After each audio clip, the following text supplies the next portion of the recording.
Hello and welcome to 4 Random Books, episode 25. It's going to be quite fun looking back through these and dating them. Anyway, so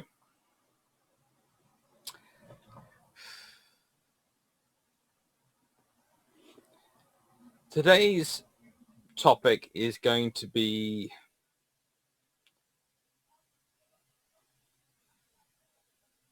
on a precipice. When it can go diplomacy or war, or some sort of combination of the two. Anyway, I'm going to start off with Military Blunders by Saul David, who I always want to call David Saul, but is Saul David. And he's much beloved by certain newspapers, judging by the write-ups.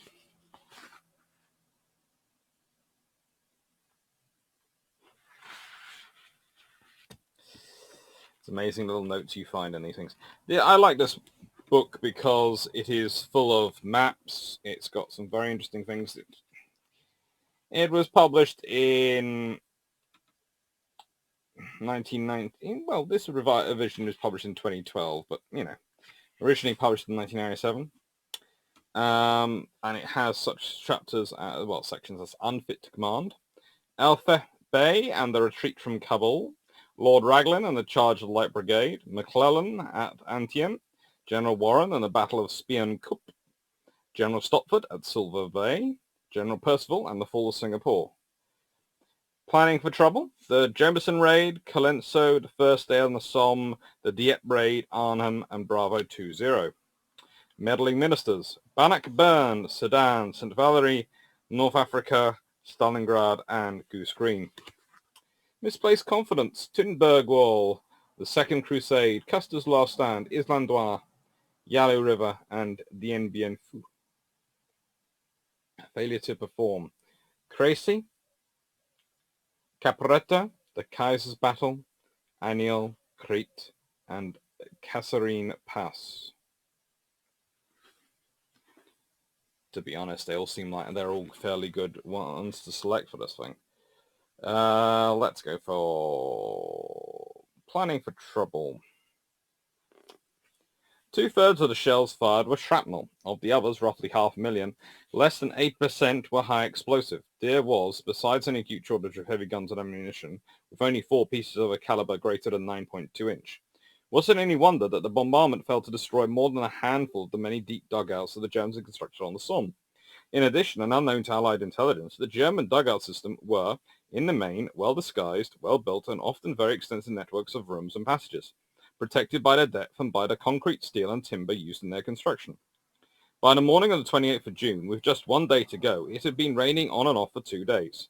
Fearing that the soggy ground would make it difficult for the infantry to advance, the softness of the ground also limited the destruction effects of high explosive shells, the decision was taken to postpone the attack for 2 further days.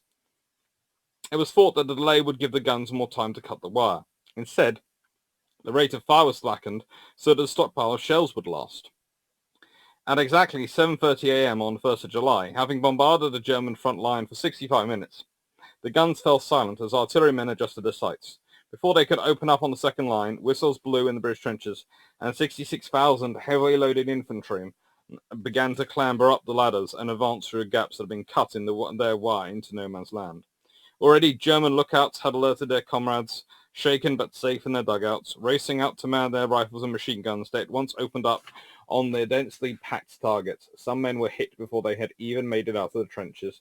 Others were caught as they bunched in the narrow alleyways cut in British wire. But many more managed to form up into waves and move forward, their rifles at the point, bayonets twinkling in the morning sun. One company of the East Surrey Regiment, attacking near Montauban, even kicked footballs. Its commander, Captain W.P. Naval, had bought one for each of his 4 platoons and offered a prize for the first to kick it up to the German trench. It was never claimed. Naval, like many of his men, was killed short of the enemy's wire. Yep. I do have to remember that it's 15 minutes. This is a well-written book. I'm not quite sure with all its opinions, but it's definitely worth reading them. So, Military Blunders by Saul David. Not David Saul. Saul David. 6 Moments of Crisis by Gill Bennett, Inside British Foreign Policy. Again, this interests me quite a lot because it's got challenging communism, British sends land forces to Korea, July 1950. Challenging NASA, Suez Crisis, July 1956. Challenging de Gaulle, Britain applies to join the EEC, July 1961. Challenging Britain's world role, the decision to withdraw from East of Suez, January 1968. Challenging the KGB, Operation Foot, September 1971, and challenging the Argentines, the decision to send a task force to Falklands, April 1982.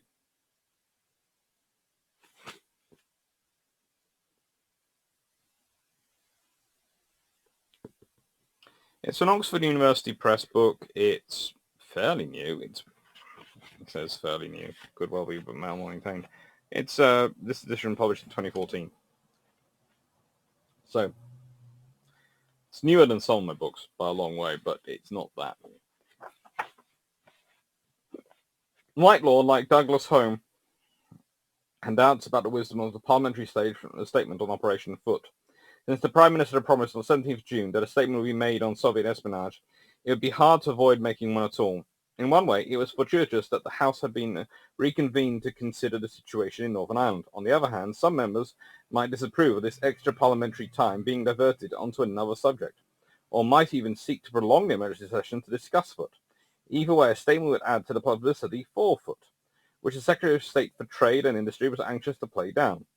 Whitelaw thought that there were difficulties, however, the matter was handled, but that on balance it might be better to delay the statement until the House had risen. There would undoubtedly be left-wing criticism from Labour and Liberal parties, possibly even from some left of the Conservatives, and it might be helpful to gauge reactions to Foot before a statement was made. Whitelaw was disposed to agree with Douglas Home that public opinion might well be favourable, even if there were surprise at the large numbers of expulsions. All those present on 21st September agreed that, on the whole, the public expected the Russians to spy and was not unduly shocked when spies were caught. At the meeting on the 21st of September 1971, therefore, ministerial interests and concerns about the proposed expulsion of Soviet intelligence officers were both pressing and varied, but there were other factors, too, that had to be taken into account when making a decision. Some of these concerns were unspoken and indeed unwritten, particularly since the decision at hand was intelligence-led, barely hinted at in the documentation, but still important. The best way of identifying these is by looking at the man present at the meeting who was perhaps more aware of the wider implications of Operation Foot. Sir Burke Trend, Treasury man and quintessential Mandarin who held the post of Cabinet Secretary from 1963 to 1973. Aged 57 in 1971, he had served in key policy advice roles since 1937 and was immensely experienced. The Cabinet Secretary does not necessarily change when the government does. He knows the history of the policy issues and how different governments have handled them. He is intimately concerned with intelligence matters to which ministers are not privy. He policies the way ministers of civil service work and has a keen eye for consistency, propriety, and precedent. It is his job to worry about how the government looks, works, and acts. In recent years, the role of Cabinet Secretary has evolved, and the Cabinet Office is a large department rather than a small unit. But in 1971, Trend was, by virtue of his office, a close advisor of Edward Heath, just as he had been of Harold Wilson. Trend formed a very close relationship with Wilson. Richard Carlsman famously called him Harold's Grand Vizier. They fought a great deal of each other, even if they had their ups and downs when Trend tried to pit civil service influence against political power. The Cabinet Secretary also worked well with Heath, though the relationship was less intimate. Trend is barely mentioned in Heath's memoirs, apart from a rather sour reference to his arranging the date of the Commonwealth Heads of Government meeting in 1973 in such a way that Heath was prevented from completing in the Admiral's cup in his yacht, Morning Cloud. Heath later confirmed that he had found Trend's approach to government business academic, imbued with caution, thoughtfulness, and a sense of history. Trent, for his part, considered that these were virtues rather than vices, and found the Prime Minister's propensity to want action and to supply it himself if it was not forthcoming from his ministers somewhat unsettling. Nevertheless, he relied on Trent to tell him what no one else was in a position to know or say. The Cabinet Secretary's weight was a weighty step in the corridors of power, in a fact of which he was well, sometimes rather too well, aware.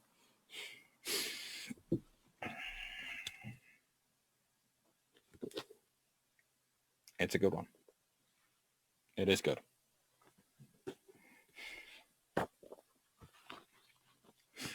Then we have The Development of British Naval Thinking, Essays in Memory of Bryan Ranft, edited by Geoffrey.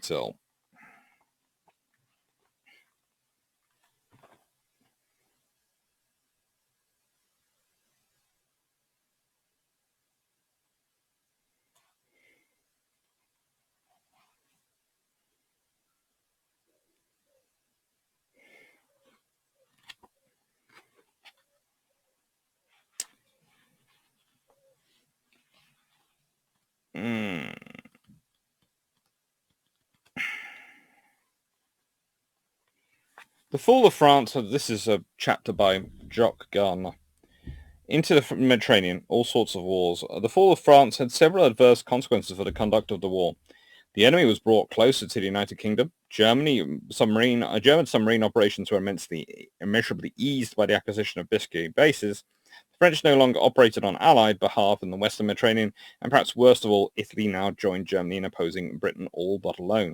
The Mediterranean was transformed from an uneasy neutrality to a hostile zone with important consequences. Direct communication to Egypt and thus farther to the Eastern Empire could no longer be taken for granted. A land campaign started in North Africa, which although initially successful against poor Italian opposition, then became a hard struggle against German troops, not finally resolved on that continent until some 2 years later, and Malta was threatened. The continuing requirement to keep heavy units in home waters gave the relatively small Italian battle fleet an undue degree of leverage, but this was to a large extent countered by an innovative attack on the Italian fleet in harbour at Taranto in November 1940 by Swordfish aircraft. This was the first raid of such a nature and prefigured the larger-scale effort by the Japanese against the US fleet in Pearl Harbor just over a year later.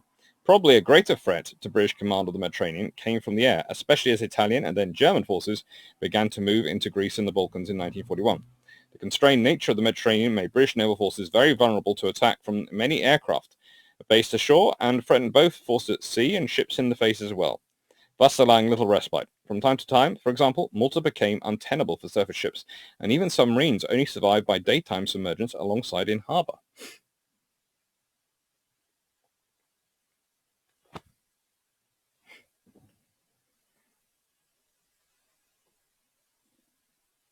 That always strikes me as so cool. The submarines are basically going, yes, we're here for our maintenance and refit, but we're going to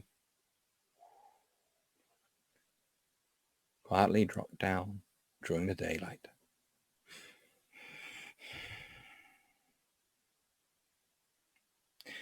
You know, you wonder if they sort of, all the issues that went on, and you think about it, if you're down in the water, underwater, and the enemy are dropping bombs over your head, even if they aren't purposely aiming for the water, but accidentally hit the water, that must have been scary. Really scary. Right. So, Gunboat Diplomacy, 1919 to 1979 by James Cable. This particular copy comes from the British Royal Naval College, Dartmouth. I'm sure they didn't need it anymore.